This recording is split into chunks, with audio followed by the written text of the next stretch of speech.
Bu zaman ağrılar kəskin, yüngül və dözülməz ola bilər.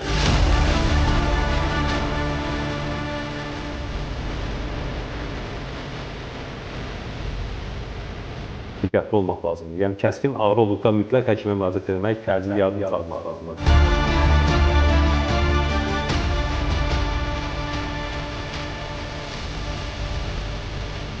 Mən bizim izləyiciləri salamlayıram və bugün danışacağım mövzu mənə verilən suallar içərisində yenə üstünlük təşkil edir. Bu ondan ibarətdir ki, bizim pasientlərin bir qismi və ümumiyyətlə izləyicilərimiz maraqlanırlar ki, qarnın aşağı nahiyəsində olan ağrılar hansı xəstəliyin ilkin siqnalı ola bilər? Ümumiyyətlə demək istəyirəm ki, istər kişilərdə, istərsə də qadınlarda çox vaxt biz qarnın aşağı nahiyəsində müəyyən diskomfort, ağrı, narahatlıq kimi şikayətlərlə pasientlərə rast gəlirik. Bu zaman ağrılar kəskin, yüngül və dözülməz ola bilər. Ağrının mənşəyini aydınlaşdırmaq üçün təbii ki, müayinələr lazımdır. Amma çox vaxt biz görürük ki, kişilərdə olan bu ağrılar qarnın aşağı nahiyəsindəki orqanların iltihab prosesi nəticəsində baş verir. Əsasən kişilərdə bu prostatit, orxid, epididimit kimi cinsi infeksiyalarla bağlı ağrılar ola bilir və yaxud da ki, onlarda adi simptomatik müəyyən ağrılar ola bilər ki, bu da nevrogen xarakterli ola bilər. Digər tərəfdən kəskin olan ağrılar bu apendisitdən və yaxud da ki, qasıq yırtığında olan bir iltihab prosesinin kəskin əlamətin ilkin siqnalı kimi də ortaya çıxa bilər ki, bu zaman diqqətli olmaq lazımdır. Yəni kəskin ağrı olduqda mütləq həkimə müraciət etmək, təcili yardım çağırmaq lazımdır. Yüngül,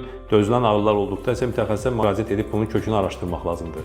Və bu kişilərdə çox vaxt prostat mənşəli olur. Yəni ki, prostatın ağrıları qarnın aşağı nahiyəsinə, xaya nahiyəsinə, aralıq nahiyəsinə verir və eyni zamanda uretritlərdə, sistitlərdə də aşağı nahiyədə, çanaq orqanlarında müəyyən diskomfort yaşanır və bir də xayada olan ağrı, yəni ki, xayaların iltihabı, orxid zamanı da, epididimit zamanı da küt ağrılar ola bilər ki, bu da qarın nahiyəsinə iradiasiya edə bilər. Qadınlarda isə bu ağrıların xarakteri bir başqa olur. Onlarda da qarnın aşağı nahiyəsində, çanaq nahiyəsində olan ağrılar çox vaxt iltihab mənşəli olur və burada da ilk növbədə uşaqlığın mioması, yumurtalıqların kistası, endometrioz və eyni zamanda menstrual sikl zamanında müəyyən ağrılar müşahidə edilir ki, bu zaman diqqətli olmaq lazımdır. Ağrının xarakterini aydınlaşdırdıqdan sonra onun müalicəsinə keçmək lazımdır. Təbii ki, kişilər androloqa, qadınlar isə ginekoloqa müraciət etməlidirlər ki, tam müayinədən keçdikdən sonra düzgün müalicə ala bilsinlər.